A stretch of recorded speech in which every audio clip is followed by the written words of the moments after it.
Irmãos amados, nós vamos abrir a palavra de Deus no livro de Atos dos Apóstolos, capítulo 4. Atos dos Apóstolos, capítulo 4. Atos dos Apóstolos, capítulo 4, a partir do verso 1. Está escrito: falava eles ainda ao povo quando sobrevieram os sacerdotes, o capitão do templo e os saduceus, ressentidos por ensinarem eles o povo e anunciarem em Jesus a ressurreição dentre os mortos. E os prenderam, recolhendo-os ao cárcere até o dia seguinte, pois já era tarde.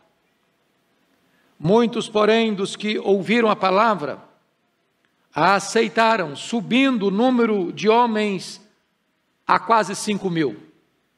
No dia seguinte, reuniram-se em Jerusalém as autoridades, os anciãos e os escribas, com o sumo sacerdote Anás, Caifás, João, Alexandre, todos os que eram da linhagem do sumo sacerdote.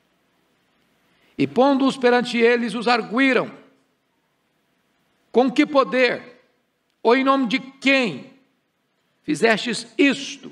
Ou seja, a cura do paralítico na porta formosa do templo.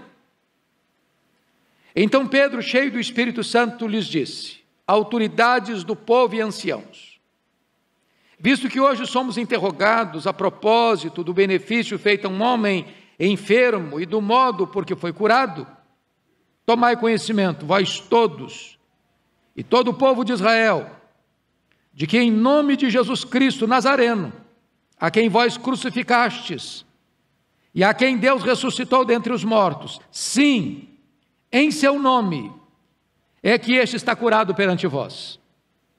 Este Jesus é pedra rejeitada por vós, os construtores, a qual se tornou a pedra angular. E não há salvação em nenhum outro, porque abaixo do céu não existe nenhum outro nome dado entre os homens, pelo qual importa que sejamos salvos. Ao verem a intrepidez de Pedro e João, sabendo que eram homens iletrados e incultos, admiraram-se e reconheceram que haviam eles estado com Jesus. Vendo com eles o homem que fora curado, nada tinham em dizer em contrário, e mandando-o sair do sinédrio, consultavam entre si, dizendo: que faremos com estes homens? Pois na verdade é manifesto a todos os habitantes de Jerusalém que um sinal notório foi feito por eles, e não o podemos negar. Mas para que não haja maior divulgação entre o povo, ameacemo-los, para não mais falarem neste nome a quem quer que seja. Chamando-os, ordenaram-lhes que absolutamente não falassem, nem ensinassem em o nome de Jesus. Mas Pedro e João lhes responderam: julgai se é justo diante de Deus ouvir-vos antes a vós outros do que a Deus. Pois nós não podemos deixar de falar das coisas que vimos e ouvimos. Depois, ameaçando-os mais ainda, os soltaram, não tendo achado como os castigar por causa do povo, porque todos glorificavam a Deus pelo que acontecera. Ora, tinha mais de 40 anos aquele em quem se operara essa cura milagrosa. Uma vez soltos, procuraram os irmãos e lhes contaram quantas coisas lhes haviam dito os principais sacerdotes e os anciãos. Ouvindo isto, unânimes, levantaram a voz a Deus e disseram: tu, soberano Senhor, que fizeste o céu, a terra, o mar e tudo o que neles há, que disseste por intermédio do Espírito Santo por boca de Davi, nosso pai, teu servo, porque se enfureceram os gentios e os povos imaginaram coisas vãs. Levantaram-se os reis da terra e as autoridades ajuntaram-se a uma contra o Senhor e contra o seu ungido, porque verdadeiramente se ajuntaram nesta cidade contra o teu santo servo Jesus, ao qual ungiste Herodes e Pôncio Pilatos, com gentios e gente de Israel, para fazerem tudo o que a tua mão e o teu propósito predeterminaram. Agora, Senhor, olha para as suas ameaças e concede aos teus servos que anunciem com toda a intrepidez a tua palavra, enquanto estendes a mão para fazer curas, sinais e prodígios por intermédio do nome do teu santo servo Jesus. Tendo eles orado, tremeu o lugar onde estavam reunidos.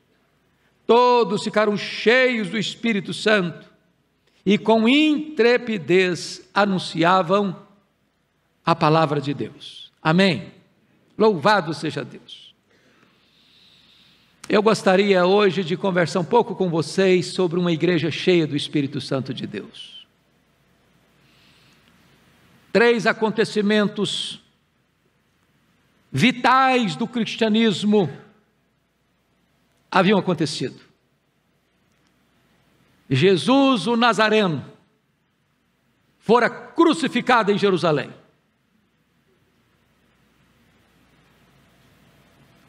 Três dias depois, Jesus, o Nazareno, rompeu os grilhões da morte e ressuscitou dentre os mortos, inaugurando a imortalidade. E depois de permanecer 40 dias falando sobre o reino de Deus com os seus discípulos, retornando aos céus, cumpriu a promessa e derramou o Espírito Santo sobre a igreja, no dia de Pentecostes. Certamente o Pentecostes foi uma espécie de grande divisor de águas na vida da igreja. Antes do Pentecoste, os discípulos estavam trancados, com medo. Agora eles estão trancados por falta de medo. Antes do Pentecostes, e antes de eles serem revestidos com o poder do Espírito Santo, eles estavam transtornados. Agora é o mundo que está transtornado por causa da presença deles. Antes do Pentecostes, eles tinham o Espírito. Jesus havia soprado sobre eles o Espírito. Mas agora, o Espírito Santo os tem. Antes eles tinham um espírito residente, agora eles têm um espírito presidente. Antes o Espírito estava neles, agora o Espírito Santo está sobre eles. Quando o Espírito Santo veio de forma audível. Diz a Escritura, como que num vento impetuoso. Veio de forma visível, em línguas como de fogo. Desceu de forma soberana e misteriosa. E diz a Escritura que as multidões que estavam em Jerusalém se ajuntaram para ver o que estava acontecendo. Uns olharam para aquela cena com ceticismo, o que quer isso dizer? Outros olharam com preconceito, são galileus. Outros olharam com zombaria, estão bêbados. Mas diz a Bíblia que Pedro, cheio do Espírito Santo, se levantou e explicou para aquela multidão: não estão bêbados não, é 9 horas da manhã, o que está acontecendo aqui é o que prometera Joel, que o Senhor nos últimos dias derramaria do seu Espírito sobre toda a carne. E Pedro então se levanta no poder do Espírito Santo de Deus e prega um sermão cristocêntrico, a morte de Cristo, a ressurreição de Cristo, a ascensão de Cristo, o senhorio de Cristo. E quando ele termina de pregar, cerca de 3.000 pessoas estão convertidas. Agora diz o texto bíblico que às 3 horas da tarde, como de costume, Pedro e João vão ao templo para orar. E na porta, na entrada do templo, havia um paralítico de nascença, com mais de 40 anos, olhando para Pedro e João, aguardando uma esmola. E Pedro e João disseram para ele: olha para nós. Agora diz a Bíblia que Pedro, aquele a quem Deus conceder o dom da cura, diz para ele: eu não tenho prata, eu não tenho ouro, mas aquilo que eu tenho, isso eu te dou. Em nome de Jesus o Nazareno, levanta e anda. E o paralítico se levantou. Isso foi um abalo na cidade de Jerusalém, notório milagre, público milagre, não tinha como negar os fatos. E diz a Escritura que em virtude desse milagre, a multidão se ajunta, querendo saber o que está acontecendo, admirados, como se o poder fluísse dos próprios apóstolos, e pensa: não, o poder não está em mim, o poder está no nome de Jesus, e prega outra mensagem poderosa, e cerca de mais 2.000 pessoas são convertidas, crescendo o número de homens a mais de 5.000 pessoas convertidas. E é nessa conjuntura, meus irmãos, que o Sinédrio reage, firmemente, duramente, porque uma igreja cheia do Espírito Santo, ela atrai as pessoas, mas ela também provoca oposição, perseguição, resistência. E a coisa que mais me marca nesse texto, irmãos, é que uma igreja cheia do Espírito Santo não pode ser detida.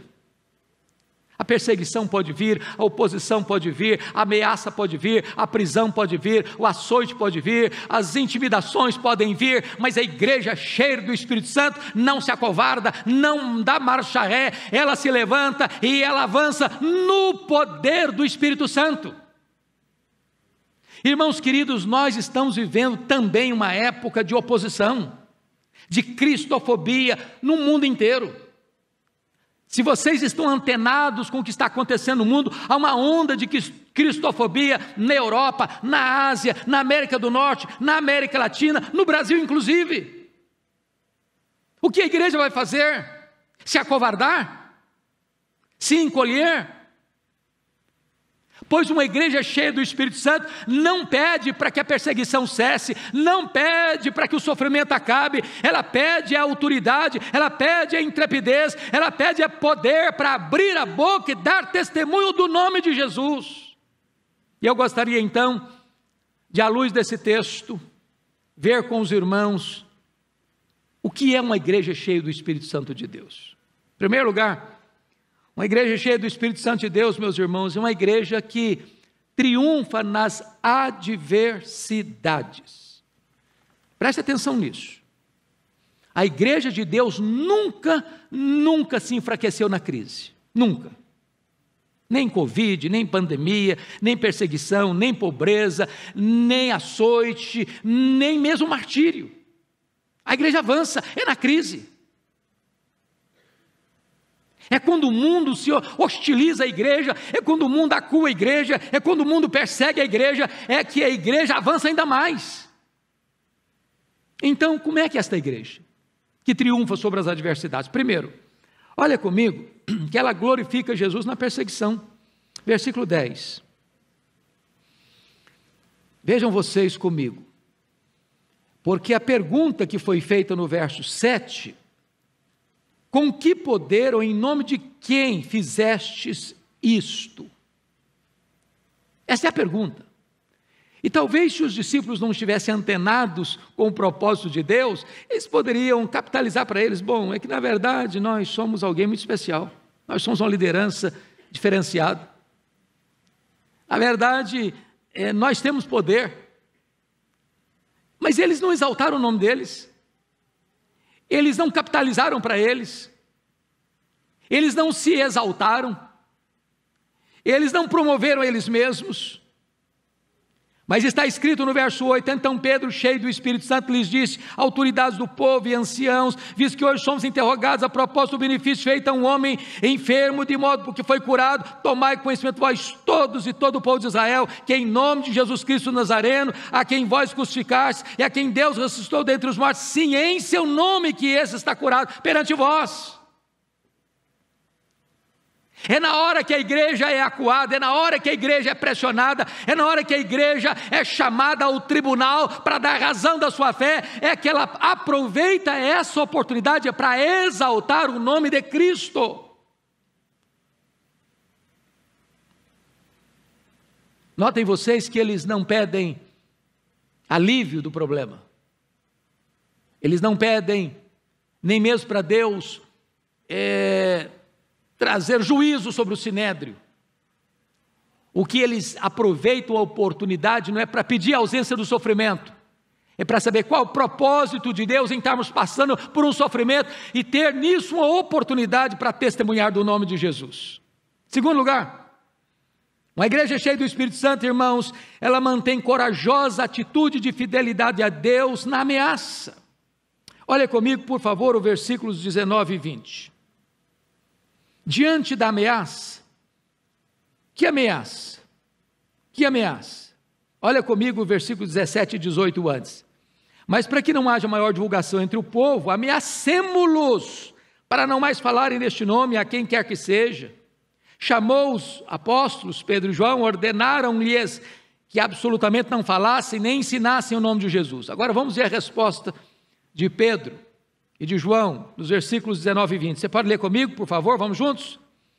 Mas Pedro e João lhes responderam: julgai se é justo diante de Deus, ouvir-vos antes a vós outros do que a Deus. Pois não podemos nós deixar de falar das coisas que vimos e ouvimos. Vamos entender isso aqui, irmãos. Quem está ameaçando esses dois apóstolos é o Sinédrio, composto de 71 membros. Foi exatamente o grupo que, dias antes, tinha crucificado a Jesus. De homens que têm poder na mão, de homens que não têm nenhum escrúpulo em se unirem às autoridades romanas para alcançar os seus interesses, de homens que poderiam levá-los ao mesmo destino que Jesus havia sido levado, serem crucificados. Mas eles não estão com medo. E a resposta deles é o seguinte: nós vimos, nós ouvimos, nós somos testemunhas, nós vimos o que ele fez, os cegos viram, os coxos andaram, os surdos ouviram, os mudos falaram, os leprosos foram purificados, os mortos ressuscitaram, nós vimos, nós ouvimos, nós somos testemunhas do que ele fez, e nós não podemos calar, nós não podemos calar.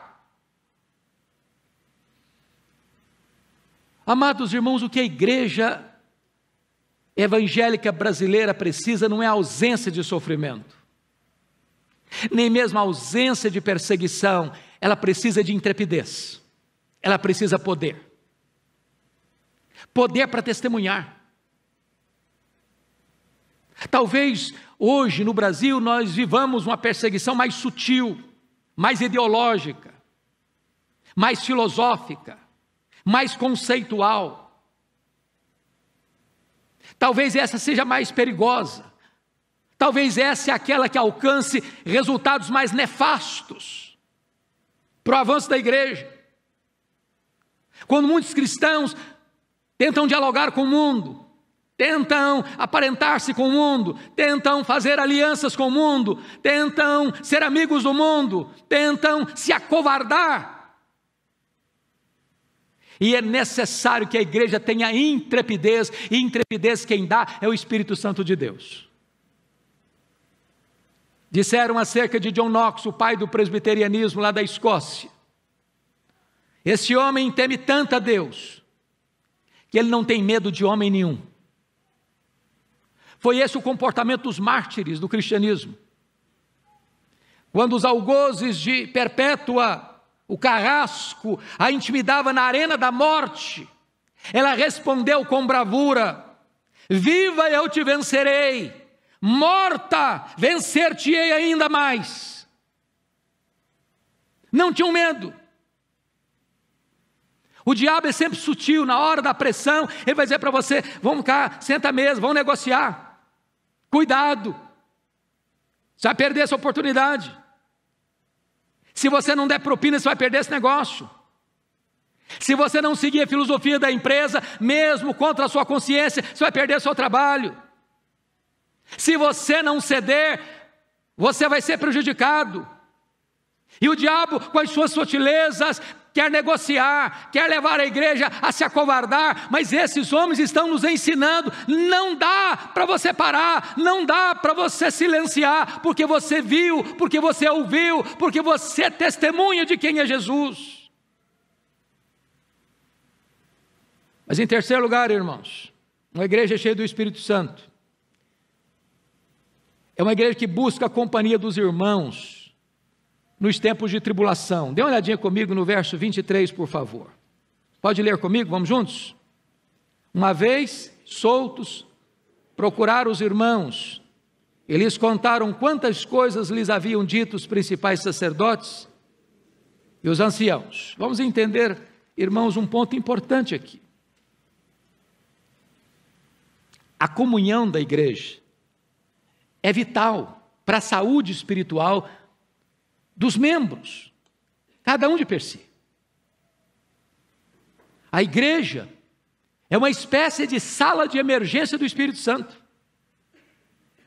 É por isso, queridos, que não tem crente desigrejado. É por isso que quem se afasta da comunhão da igreja é como uma brasa que se afasta do braseiro, começa a cobrir-se de cinzas. É por isso que você e eu, semana após semana, saímos da nossa casa, um dia, talvez com vigor, com ânimo, com saúde, com entusiasmo. Tem dia que você vem, e vem na força do poder de Deus, que você está enfraquecido, mas você vem. E você vem porque você entende que a comunhão da igreja é necessária.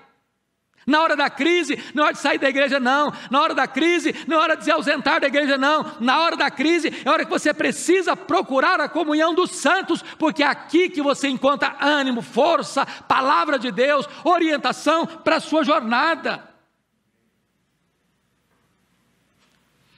Eu não sei como é que está você que está aí nos assistindo em casa, a pergunta é por que você não vem? Por que você continua tão distante? Meu amado irmão, a casa de Deus é o lugar onde o povo de Deus se reúne, e onde o povo de Deus se reúne, ali a face de Deus está presente, ali a glória de Deus se manifesta, aí você escuta uma palavra para encher o seu coração de entusiasmo. Quarto lugar, uma igreja cheia do Espírito Santo, irmãos, é uma igreja que busca o Deus Todo-Poderoso em oração. Olha comigo, por favor, o verso 24. Verso 24, por favor.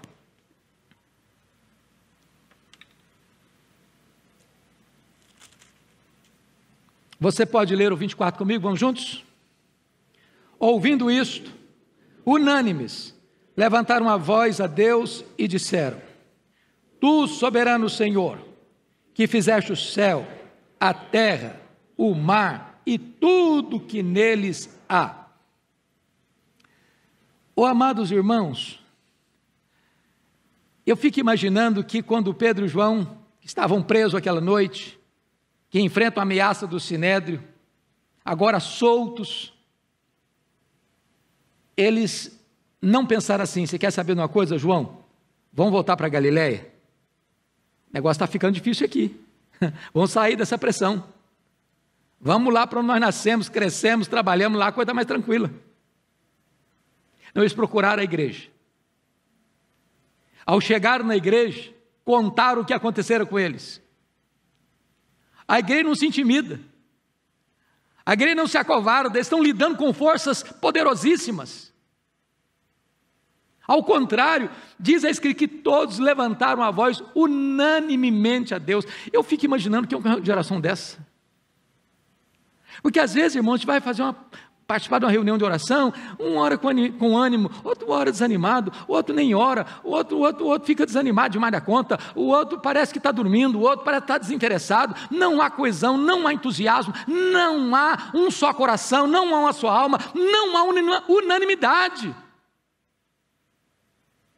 Unânimes levantaram a voz a Deus, não acovardados. Ele se dirige a Deus como o grande soberano, o Deus que está no trono, o Deus que tem as rédeas da história em suas mãos, o Deus que coloca reis e destrona reis, o Deus que levanta impérios e abate impérios, o Deus que controla e dirige a vida da igreja, o Deus que é o Senhor da nossa vida, o Deus Criador, Todo-Poderoso. Então, o que eles fizeram nessa reunião de oração? Primeira coisa, irmãos amados, eles trouxeram à mente as verdades gloriosas acerca de quem Deus é. Quem Deus é. Uma das maiores necessidades da igreja em tempo de crise é reavivar na alma quem é o nosso Deus. Quão grande Ele é, quão poderoso Ele é, quão majestoso Ele é. Dr. W. Tozer diz que o maior problema da igreja é que ela não para suficientemente para pensar em quão grande é o seu Deus. Daniel, capítulo 11, 32, diz que o povo que conhece a Deus é um povo forte.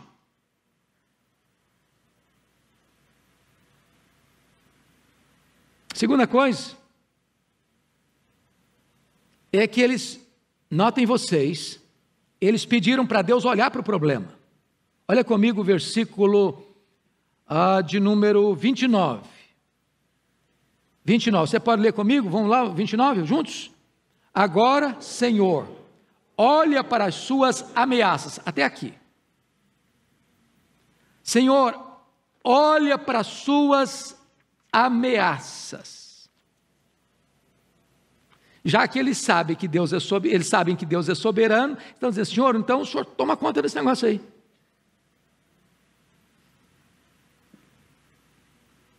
A gente não sabe lidar com eles. Nós não temos força para lidar com eles. Eles têm o poder na mão, eles têm a caneta na mão. Eles tomam as decisões. Então Deus, o Senhor que é soberano, o Senhor que manda em tudo, olha para isso que está acontecendo. Toma a nossa causa. Entregamos nas tuas mãos essas pessoas que nos ameaçam. E eu acho bonito que eles não chegam com arrogância, ordenando, decretando, dando ordens. Não. Senhor, olha para a ameaça deles. Terceiro, veja comigo ainda o verso 29, que eles não pediram o cessamento da perseguição e nem do sofrimento. Olha o que eles pedem mais no verso 29 comigo, por gentileza. E concede aos teus servos que anunciem com toda intrepidez a tua palavra. Pode ler comigo novamente essa frase, essa porção do verso 29, vamos lá? E concede aos teus servos que anunciem com toda intrepidez a tua palavra. Louvado seja Deus. Como é que tem sido as nossas orações? Senhor, nos livra do sofrimento. Senhor, nos poupa disso. Senhor, nos poupa daquilo. Senhor, nos poupa daquilo outro. Senhor, alivia o fardo. Senhor, afasta do problema. Senhor, nos dá livramento. E a gente só pede alívio. Eles não estão pedindo alívio. Deus nos dá poder. Deus nos dá intrepidez. Mas não é intrepidez para revidar, não é intrepidez para enfrentar o inimigo com as armas carnais. Eles querem poder para pregar a palavra de Deus. Enquanto o mundo nos ameaça, enquanto o mundo nos acua, enquanto a cristofobia cresce, a igreja precisava orar, é desse jeito, Senhor, concede poder à tua igreja, para ela pregar a tua palavra.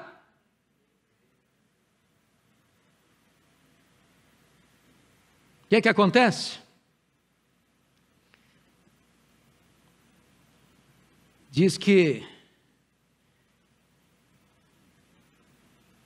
eles oraram unânimes, mas oraram fundamentados na palavra de Deus. Se você perceber, verso 25 até o verso 29, ao orarem, eles compreendem que Deus é soberano, eles compreendem que Deus é o Criador, e a partir do verso 25 eles começam a citar o Salmo 2, e se você ainda não leu o Salmo 2, não parou nele, não meditou nele, não compreendeu a mensagem dele, é um texto messiânico. É o texto em que os povos, que os reis, que os poderosos da terra conspiram, urdem, tramam contra Deus, como se pudessem anular a obra de Deus. E diz o texto que Deus lá no céu está olhando para esses homens poderosos, do ponto de vista político, econômico, militar, e Deus ri deles, ri deles. Onde estão os grandes impérios? Onde está a Síria? Onde está a Babilônia? Onde está o Império Medo-Persa? Onde está o Império Grego? Onde está o Império Romano? Onde estão os poderosos deste mundo? Deus ri deles e os derruba do trono. Quando a igreja ora, ela compreende uma verdade: quem dirige o mundo, quem dirige a história, quem está sentado no trono. Nós não dependemos, meus irmãos, dos órgãos internacionais, dos acordos internacionais, dos políticos de Brasília, das grandes agências poderosas deste mundo. Quem governa a igreja é o Deus vivo que está no trono. Louvado seja Deus.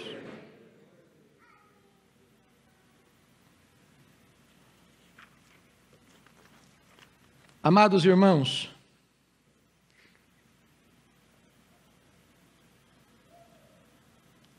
outra coisa marcante desse texto é que a igreja cheia do Espírito Santo, que ora, é uma igreja que anuncia a palavra com poder e não uma mensagem sem vida.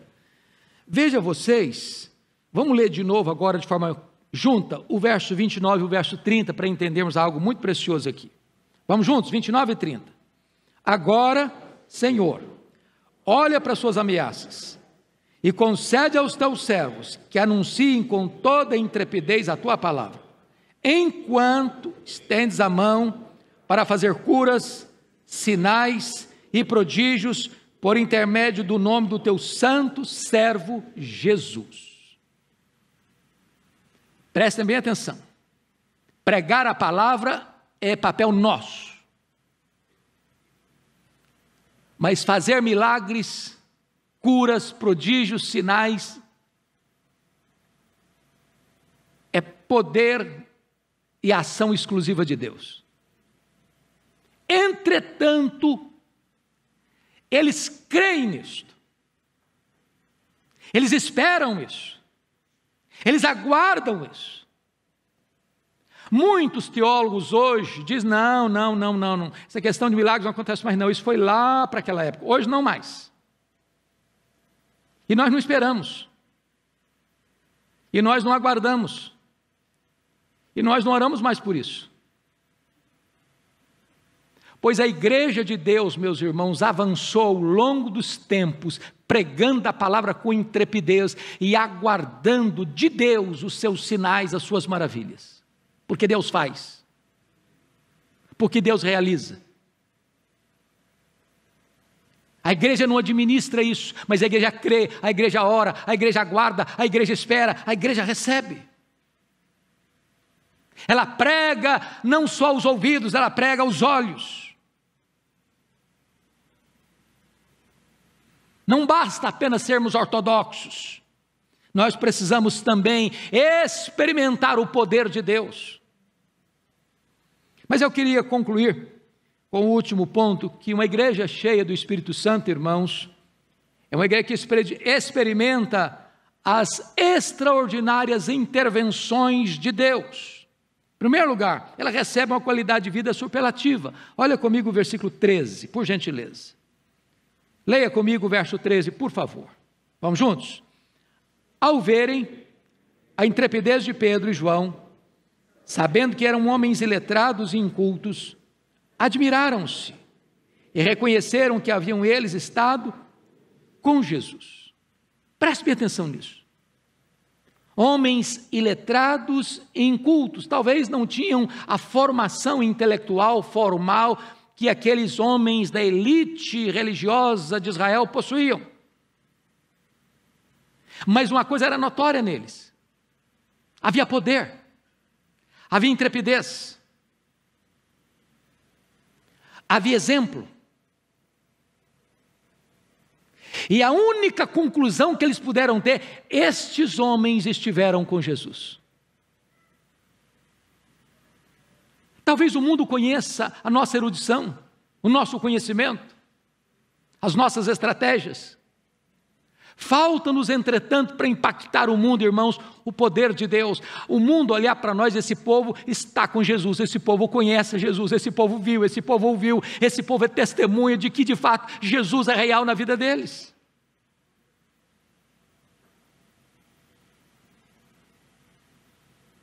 Segundo lugar, uma igreja cheia do Espírito Santo produz um impacto inquestionável, inquestionável. Confira comigo, por favor, os versos 16, 14 e 16. Vamos ler primeiro o versículo 14, vamos juntos? Vendo com eles o homem que fora curado, nada tinham que dizer em contrário. Agora o verso 16, dizendo: que faremos com estes homens? Pois na verdade é manifesto a todos os habitantes de Jerusalém que um sinal notório foi feito por eles, e não podemos negar. Amados irmãos, não tem como você refutar um fato. Um fato. O cristianismo é a religião dos fatos. O bêbado está lúcido. O traficante é missionário. Aquele que espancava os filhos, agora cuida deles. Aquele que era um larápio, agora é um homem honesto, íntegro. Aquele que estava mergulhado na feitiçaria, agora prega o evangelho da graça. Aquele que estava doente foi curado. Estava escravo, foi liberto. São fatos. O primeiro livro evangélico, pastor Rival, que eu li na vida, foi Ateu Já Era. Ateu Já Era. E um crente de cultura mediana, talvez como Pedro e João, iletrados e incultos, foi desafiado por um ateu para ir para uma praça pública e cada um defender o seu ponto de vista.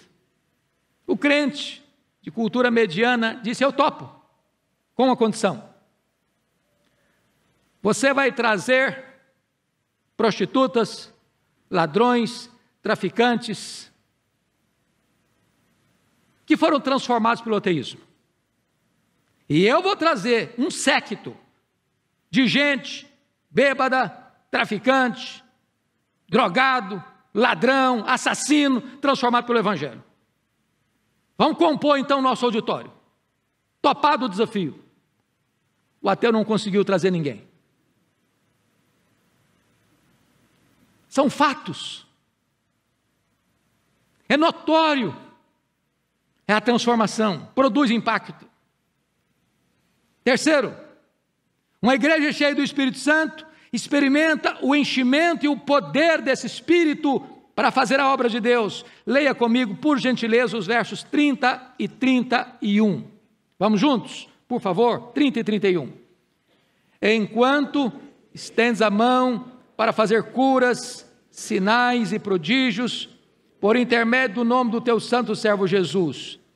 Tendo eles orado, tremeu o lugar onde estavam reunidos.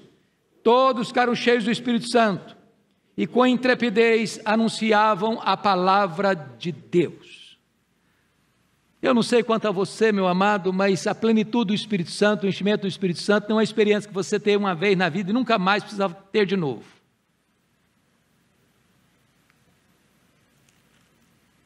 Se você encontrar na Escritura, no capítulo 2, versículo 4 de Atos, todos ficaram cheios do Espírito Santo.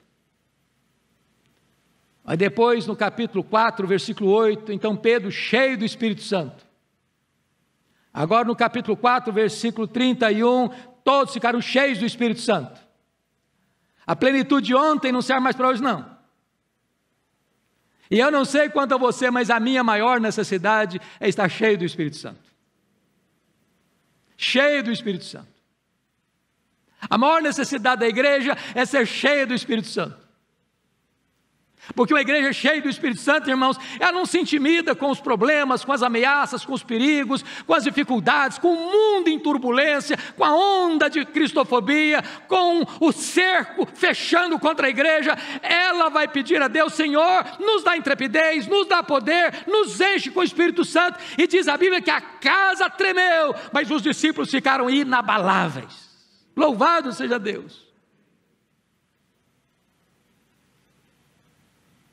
Finalmente, uma igreja cheia do Espírito Santo é uma igreja aberta para ver os prodígios realizados pelo Senhor Jesus Cristo, conforme está escrito com toda clareza aí. Você pode conferir comigo no versículo de número 30. Enquanto estendes a mão para fazer curas, não são eles que fazem.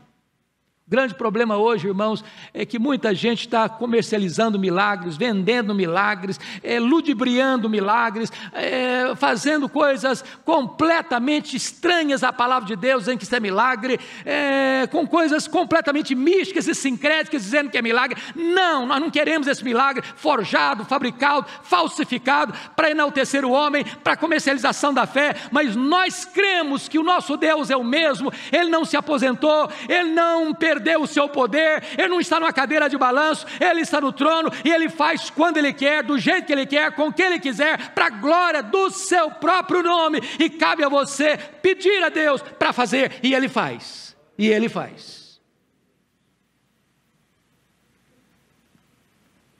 O que você quer hoje, como um crente em Jesus Cristo, como membro desta igreja, como visitante que está aqui entre nós nesta noite? Você reconhece que você precisa ser cheio do Espírito Santo? Você quer isso para a sua vida? Você quer que a igreja seja cheia do Espírito Santo nos tempos de tantos desafios que nós estamos vivendo hoje? Eu gostaria que nós orássemos sobre isso então. Precisamos do Espírito Santo, eu preciso do Espírito Santo, eu dependo do Espírito Santo. Quando Charles Haddon Spurgeon ia pregar na igreja, na sua igreja, o púlpito ficava num lugar mais elevado, que não tinha o serviço de som que nós temos. Eram 15 degraus. Cada degrau ele ia dizendo: eu creio no Espírito Santo, eu creio no Espírito Santo, eu creio no Espírito Santo.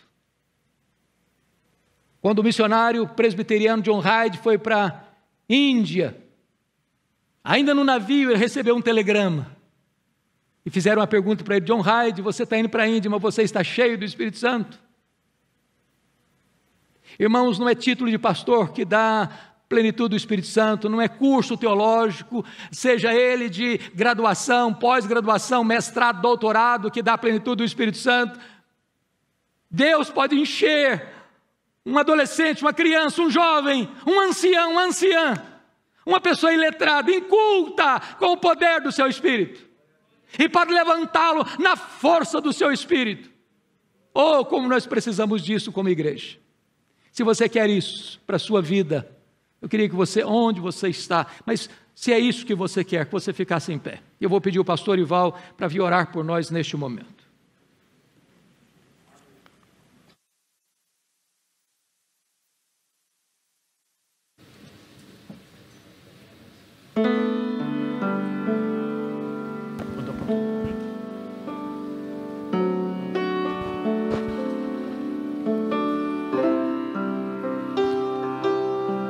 Senhor Deus, nós estamos diante do Senhor, e a nossa maior necessidade foi colocada aqui nesta noite, individualmente como crentes, como igreja, como comunidade. Nós precisamos do poder, da plenitude do Espírito Santo, para pregarmos a Tua palavra com ousadia, com intrepidez, com fidelidade, na certeza de que na Tua soberania